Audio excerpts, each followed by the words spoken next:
Сәлеметсіздер ме, құрметті көрермендер, каналымызға қош келдіңіздер. Әлемде және де Қазақстанда болып жатқан жаңалықтарды алғашқылар қатарында біле отырғыңыз келсе, арнамыздағы подписация және де бір ғана лайк түймесін баса кетуді ұмытпаңыздар. Лайк түймесін басқан қолдарыңыз Кебатулланың қабырғасын ұстауы нәсіп етсін. Ал ендеше бастадым. Алматыда ауруханаға түскен науқастар ВИЧ инфекциясын жұқтырып алған.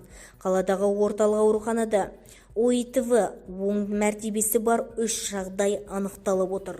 Ақпаратқа қала әкімдігі растады. Инфекция жансақтау бөлімінде жатқан науқастарға қан құю кезінде жұққан. Осы уақиғадан кейін ондаған донорлар, медицина қызметкерлері және де олармен байланыста болған адамдар тексерілді.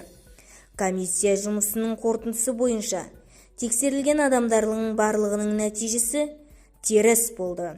Қазір ауруханада санитарлық дәрігерлер тексеріліп жатыр. Бізді тамашалауда жалғастырыңыздар және де бір ғана лайк түймесін басып, сау саламатта болыңыздар.